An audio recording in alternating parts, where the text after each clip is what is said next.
Hi, this is the Big Data and Society bookcast, where we interview authors about important new work on big data and its implications for society. My name is Andrew Dwyer, and I'm an assistant editor at the journal here today with Justin Joque, who is a visualization librarian at the University of Michigan. We're here to talk about his new book, Revolutionary Mathematics, Artificial Intelligence, Statistics, and the Logic of Capitalism, published by Verso. So I found the book really interesting and surprising in its focus, with important lessons for anyone thinking about the role of statistics in contemporary forms of capitalism, in how we may be losing or have already lost the capacity to speak and articulate value in society rather than for profit, and how a revolutionary mathematics may respond to that. So thanks for being here with us today, Justin. I just wanted to kick off the first question by talking about where the idea of the book came from. And many books about big data don't often see such a focus on statistics. So why was that your focus for this? Sure. So it's actually kind of funny. The book it was sort of two strands that came together. And initially, when I was sort of thinking about this project, it was actually two separate projects. In my head, I imagine it would be kind of a one book followed by another book. And the initial kind of impetus for this book was something I felt was really missing in a lot of the conversations about algorithms. And this was, I guess to put it sort of bluntly, was a discussion about belief, how it is and why it is that we sort of believe in algorithms and the ways in which they function and the types of knowledge they produce.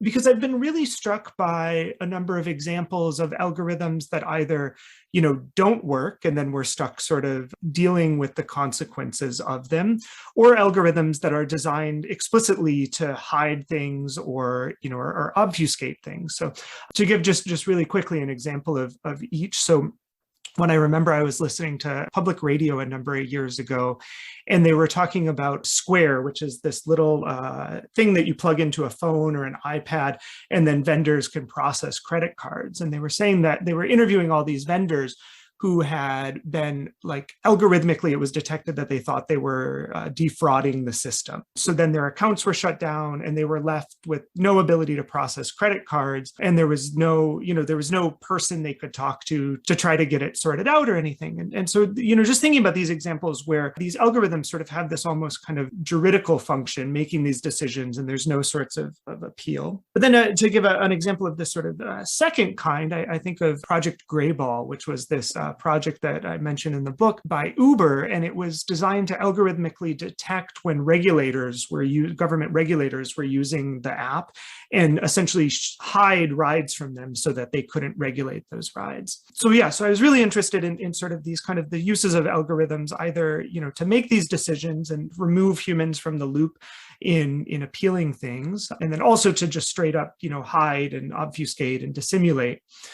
And then thinking about it in terms of sort of the ways in which markets work, the ways in which these things make decisions for us.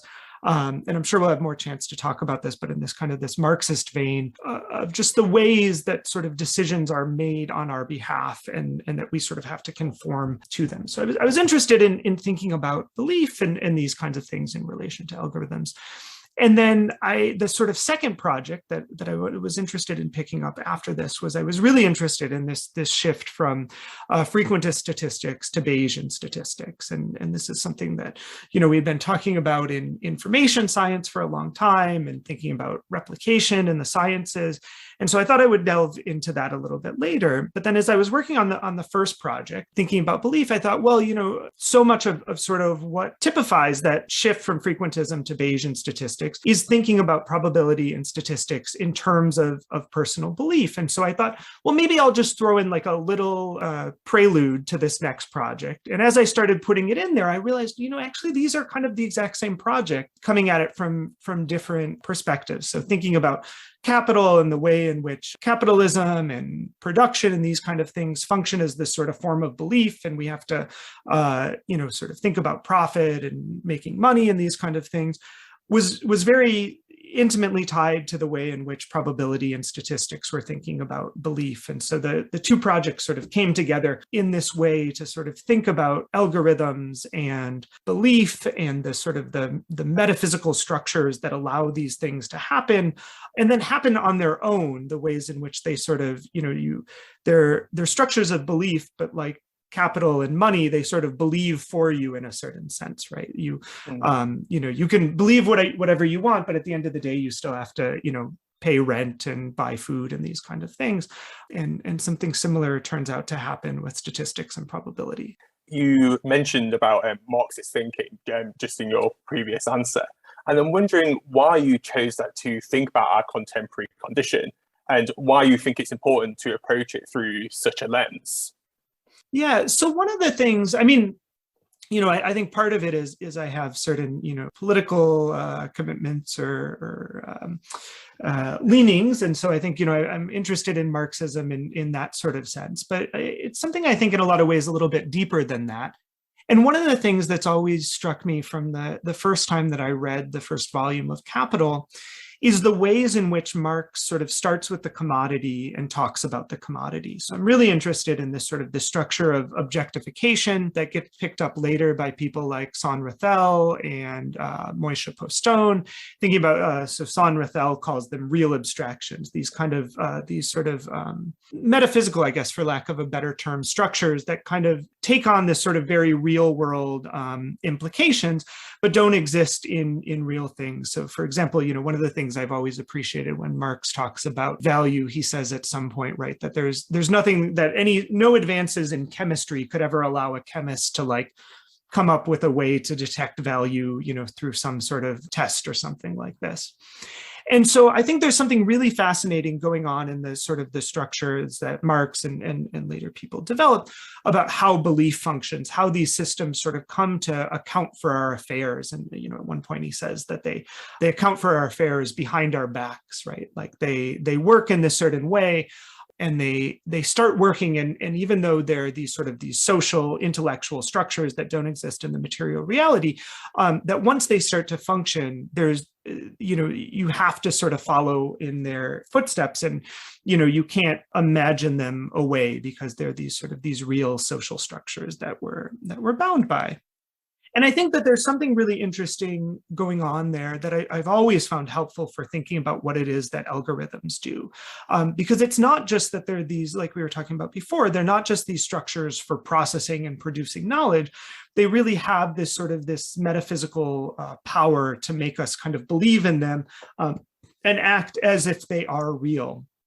So to just, give a sort of a simple example that I think a lot of people know is credit scores, right? Is that there are these kind of completely made up things that, based on, the number of credit cards you've had, how much money you owe, and it determines your access to credit. It doesn't really say anything about, your ability to repay or, your credit worthiness, but it becomes this almost sort of like gamified way that we gain access to credit. And so, a lot of people in their 20s, right, even if they, have no need for a credit card, are told that they should get a credit card and spend a little money and then pay it off so that they can start building, this credit worthiness so that they can eventually get a mortgage or a car loan or something like that. And so, I think that this is a very sort of small but concrete example of these kind of things. We sort of get stuck in these games, and it doesn't matter whether you want to play them or believe in them. You have to play by their logic if you want to have access to housing or these kinds of things.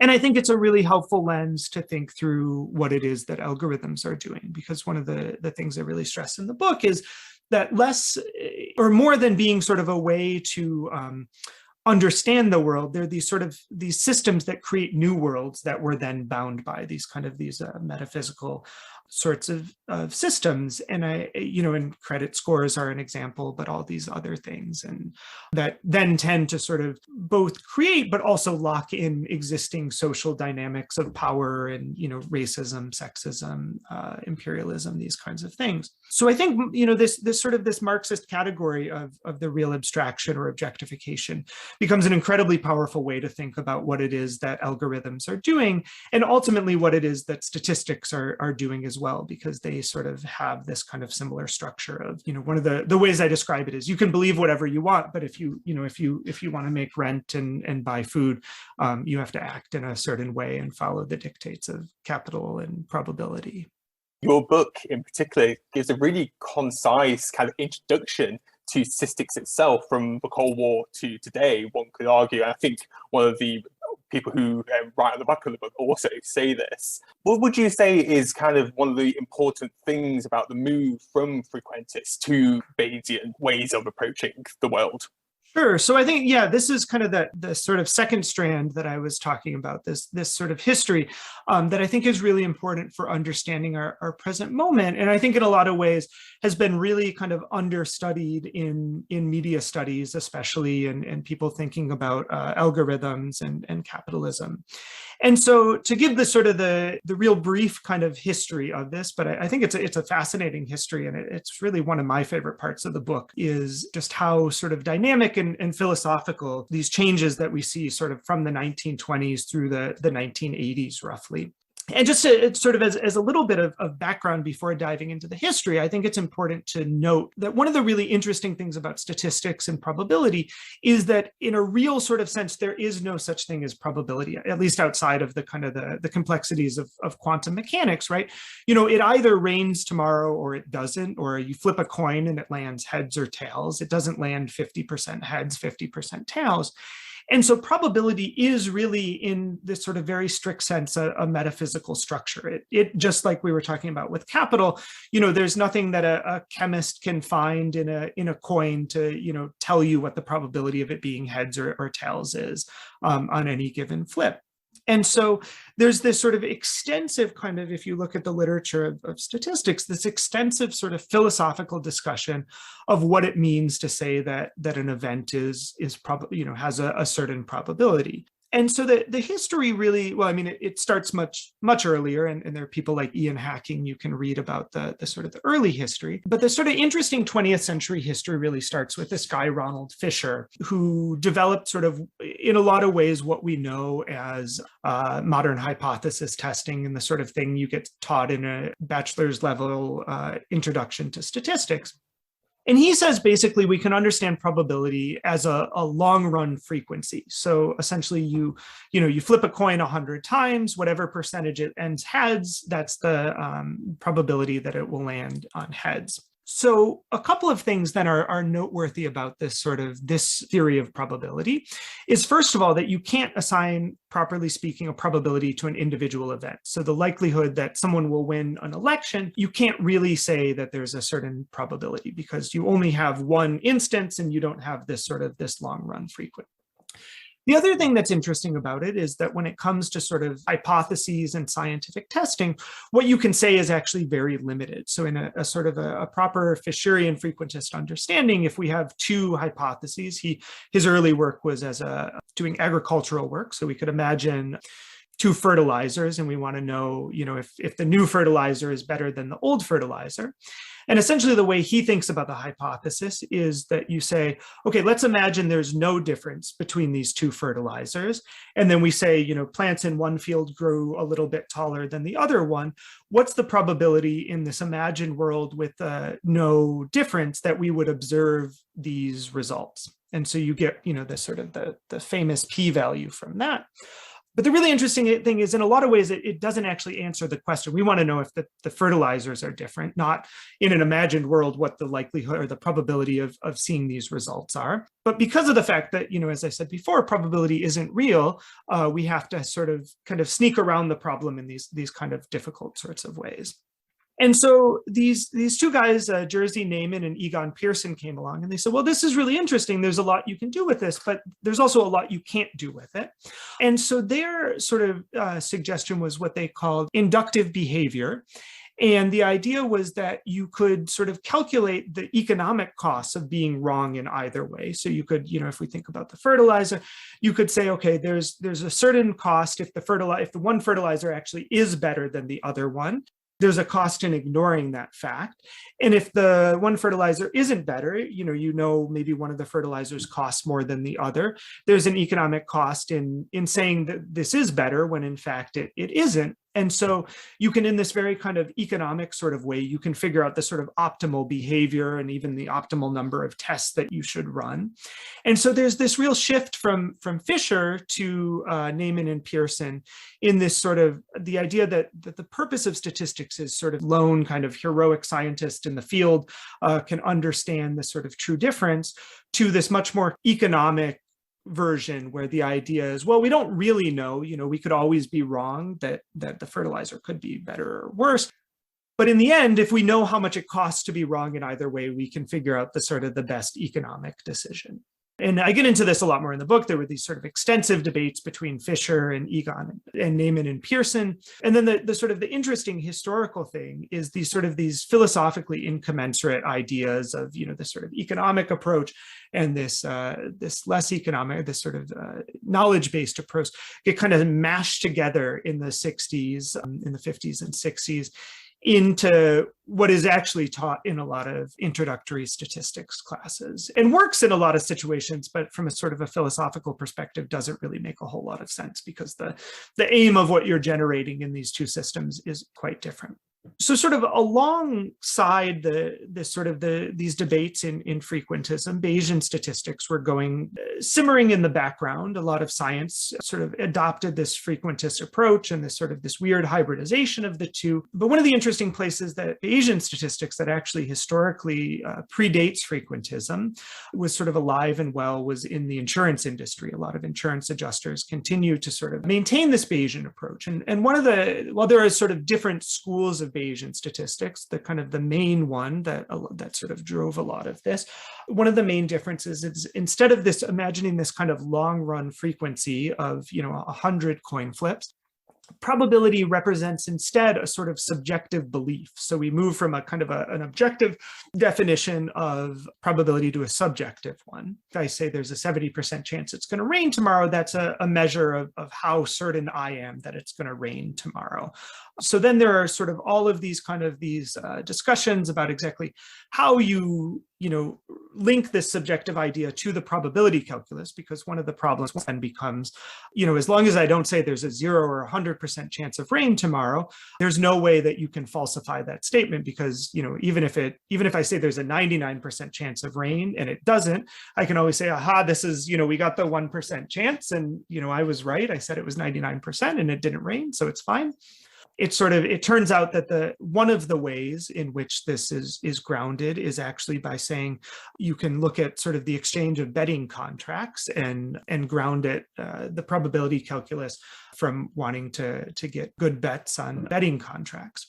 And so you sort of see in this shift from Fisher to Neyman and Pearson, and then especially people like Leonard Savage, who is one of the main advocates for the sort of revival of Bayesian statistics in the 70s and into the 80s, that it sort of moves from this science of knowing to this science of value, essentially. And one of the things Leonard Savage says is, he says, historically, probability and statistics have been thought about questions of what to do, of opinion, of to say. And he says, now it really can be thought of as a science of what to do, essentially a science of value. And so, in these three moments, they tie into, in a lot of ways, Fisher is really interested in thinking about difference. He's very much at sort of a kind of an agricultural view of statistics. Neyman and Pearson are in a lot of ways kind of stereotypical industrialists. Like, you can very wholesale apply their understanding of statistics to how to run a steel mill and make sure that your steel is within, given tolerances. And then the Bayesian sort of revolution in a lot of ways corresponds with sort of informational capital. It's really good at thinking about, how do we sort of constantly take in new information and update our beliefs. And one of the interesting things is, because it's subjective, and I think it's important to note that here subjective doesn't mean like relative, believe whatever you want. It actually means, I think, in a much more precise way, we could almost say intersubjective.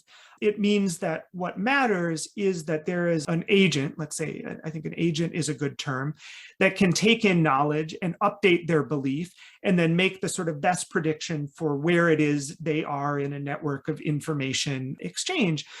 While it's subjective, this actually makes it much better for automation than any of these other systems.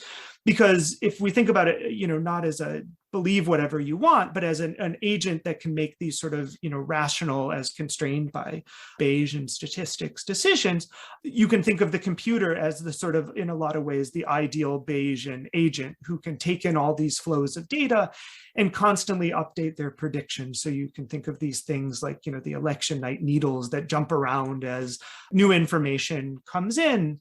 it really is this sort of this informational way of thinking about statistics and about information. And even though, there's all sorts of approaches to algorithms and machine learning that aren't strictly Bayesian, lots of them are just sort of these optimization functions and these kind of things. I think in a lot of ways, looking at this history, you see sort of in these discussions about Bayesian statistics and what they mean and what it means for knowledge to be subjective in this very narrow sense, you see this sort of the strongest, sort of most rigorously thought through philosophical understanding of what it means for knowledge to be produced in these sort of subjective locations, and also to tie it directly to the production of value. And so a lot of what these systems are doing, and this is the way it sort of connects to this kind of Marxist strain, I think, is that there's this sort of discovery that knowledge production in a lot of ways can't be separated from questions of political economy, because the sort of the discovery of Bayesian statistics is that in the end, knowledge production is intimately tied to political economy and the production of value. I think you could connect what you've been saying to Luciano Parise's work on deductive logics to inductive logics, to Louisa Moore's work around cloud ethics and kind of political economies, but in a slightly different sense. And so there's some really interesting parallels I can see with other major works that have been thinking about big data and algorithms. However, you mentioned incrementality between both frequentist and Bayesian statistics, but you also talk about incrementality about knowledge and how algorithms are producing this incrementality to engage with particular types of value. I wonder if you could expand a bit more about that. Sure. So yeah, one of the ideas that sort of runs through the book, and I think again kind of links these two strands, so the sort of the Marxist thinking about objectification with statistics, is this idea of incommensurability. I use the term mystery to sort of point to these sort of some of these theological debates about belief. Not mystery in the sense of we have no idea what's going on, but mystery in the sort of the proper Catholic or Anglican idea of, for example, the Trinity, right? The three is equal to one, or transubstantiation, where bread becomes the body of Christ. But so the basic idea is that sort of at the heart of a lot of these systems, whether they're theological or economic or knowledge, is that something has to be, so two things that are not in fact commensurate have to be made commensurate and able to be computed. So if we think about, capital and the way that Marx talks about it, one of the sort of really important categories is value. And what value sort of does at its heart is it takes incommensurate forms of labor. So, making, working in a field, picking crops, a shoemaker, cobbling shoes, and comes up with essentially a system so that of value, so that these things can be exchanged with each other. So these two types of labor that are very sort of unique and different, if we think about them through the sort of category of value, become exchangeable. And so I think, if you think about knowledge production writ large, there are all of these ways that this happens, sort of scientific production. One of the sort of places this happens and sort of causes all sorts of headaches today, if we think about the kind of replication crises in the science, is that, a lot of the ways that we think about knowledge production assume a sort of a lone actor who's generating knowledge, right? Laboring away in the laboratory, and you come up with some discovery. And then we sort of have these systems through, journal publishing and peer review and stuff, that we take this individual knowledge and we say, okay, now this is collectively held knowledge. We understand how germs work or how nuclear fusion works and these kinds of things.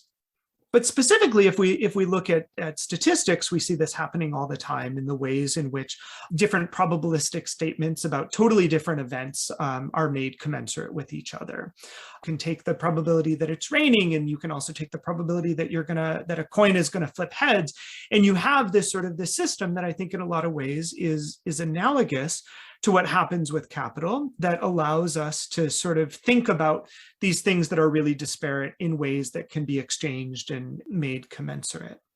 That leads us on quite nicely to what you were just talking about. You mentioned that the task of revolutionary mathematics is, and I quote on page 98, to create new mysteries rather than simply attempt to repair those that capitalism left us. I was just wondering whether you can elaborate, what these mysteries look like. Where do we go? Is there a post-Bayesian revolutionary mathematics? Yeah, so I think just to start off, I think one really important point that I try to make in the book, and I think is worth reiterating, is that in a lot of ways, I think actually the sort of the Bayesian discovery, if we want to call it that, is in a lot of ways a really important one, and one that I think we don't really want to throw out, because where I sort of talk about the ways in which Bayesian statistics really kind of comes to see probability in these kind of market-based ways, based on exchange and value and things like that. The point isn't that we should just get rid of Bayesian statistics and that it's this sort of bad bourgeois science. In fact, I think this is a really important discovery, and that the kind of the takeaway is not that Bayesian statistics are bad, but rather that all knowledge production is intimately linked to political economy, that you can't separate it out from the sort of the political economy in which it functions and the systems of value and exchange. And I think, one of the things that really sort of drove writing the book was that I think a lot of the approaches to thinking about algorithms and the injustices that they create sort of have this idea that, oh, we can just leave capitalism over here continuing to function, and we can just look at the algorithms and figure out ways to make them work better. And I think that that's sort of the problem, is that ultimately, if we sort of take seriously the Bayesian revolution, that there are these sort of systems for optimizing value, that if you don't address the sort of the underlying metaphysical structures of value, then it's very difficult to try to ameliorate what's going on just at the level of the algorithms and the data that they're processing. And so in a lot of ways, I think this gets to the sort of the larger question you're asking about what the sort of task of revolutionary mathematics is, and why it is that I try to stress that the point is not really to just sort of show what's going on. So I think all too often when we think about algorithms and also capitalism, there's this idea that like, oh, if we just told people what was going on, then we could think of a better way to do things. But I think if we think in terms of real abstractions, or Moishe Postone's term is sort of abstract domination, we see that just showing what's going on is not enough, because these systems still continue to function. We still have to pay rent. We still have to improve our credit score. We still have to live amongst these real abstractions. And so the point is that what we ultimately need to do is we need to sort of discover and create new forms of value that can ultimately allow these systems to function in different sort of more productive and more just kind of ways. One of the things that I try to be really careful in the book is to not be super programmatic about it, because I think one of the things that you sort of see looking at this history is that it's really hard to predict what forms of knowledge production end up being these sort of revolutionary changes. One of the things that I'm trying to get at is that really what we need to do is sort of create new systems and not just convince people of their sort of philosophical worth, but show that they're actually able to do things, and that they're able to produce new forms of knowledge and new forms of society. So again, I think, even though it's a little sort of under the radar in the book, in a lot of ways, my sort of approach here, again, sort of goes back to this Derridian approach. Derrida talks about l'avenir, the sort of the to come, when he talks about democracy and these other things. And a lot of it is this idea that moment of waiting for something new, for this new world or this new objectification, and that it's a difficult thing to sort of pin down, because it isn't really a program that one can follow directly. It's not just that one can get, say, okay, we go from here and then we go to here. It's really sort of this question of imagination and thinking of new sort of structures, new ways of thinking about sociality and society. I don't at all want to discount the sort of the work that people are doing around reforming and trying to make algorithms more just, and and showing the specific harms of specific algorithmic systems. I think that that's really important. I think it has to go sort of step by step, hand in hand, that one has to resist the sort of the specific injustices at the same time that one's sort of imagining new forms of value and new forms of production. Yeah, loads to think about, and around what could this revolutionary mathematics materialize in certain ways or through these different imaginaries that you just discussed. But I think that's plenty for listeners of the bookcast to think about and take away. And so thank you very much for taking the time out to speak today. And I hope everyone listening has lots of food for thought about how to go forward.